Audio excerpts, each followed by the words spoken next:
In Marin County, coronavirus cases are on the rise.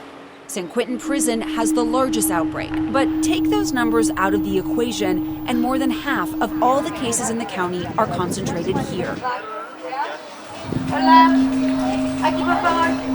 Nestled between some of the wealthiest zip codes in the country,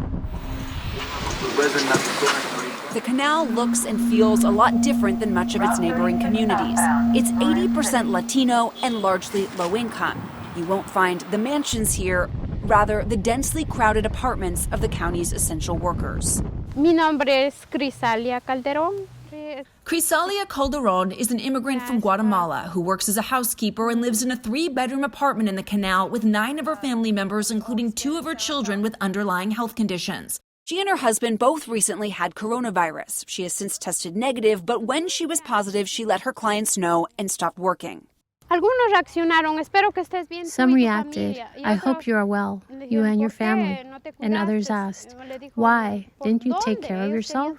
They wanted to know how and where we became infected, but we began to think, we only go to work to get gas and buy our food. So it was very difficult to find out we were positive. Crisalia still doesn't know exactly where she became infected, but she does know she's part of a broader story. Latinos make up just 16% of Marin County's population, yet they currently account for roughly 80% of all the county's coronavirus cases. It's the largest racial disparity of any county in the Bay Area. Our grocers, our landscapers, our construction workers. In some ways, the virus here is sort of a truth teller around inequities. Okay, señor. Este es el último por hoy día. If there's one person working to bridge these inequities, it's Omar Carrera, the CEO of a small community organization called the Canal Alliance. Because this area is such a hot spot, the county has strategically set up testing sites here. But even then, there are challenges. You can see these long lines of people here today. Some people saying they showed up at 7 in the morning, 6 hours before this site opened, and there still are not enough tests.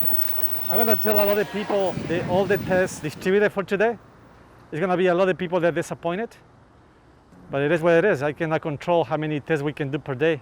Pero ya no hay más pruebas por hoy. Omar says their site is given between 80 and 120 tests twice a week, and it's never enough.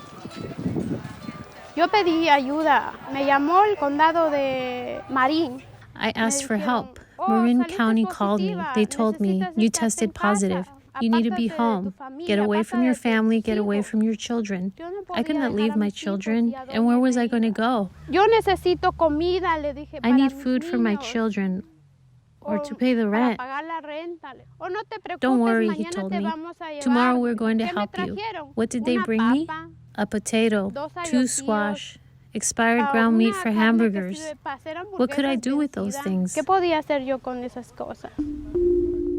The county says they are working on solutions, ramping up testing and offering income supplementation, food, and housing to those who test positive. Important steps, but as Omar has seen firsthand, not always perfect ones in practice.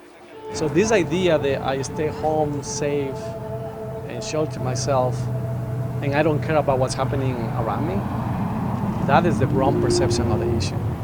Because we are so interconnected. And Latinos, what the pandemic has done to all of us has shown us that if one person of our community is not safe, nobody is going to be safe. So the canal problems are Marin County problems.